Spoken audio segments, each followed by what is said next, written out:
How to fix Hyper-V enhanced session login option is missing.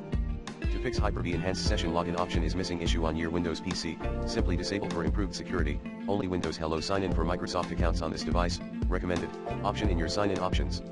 Now, restart your virtual machine.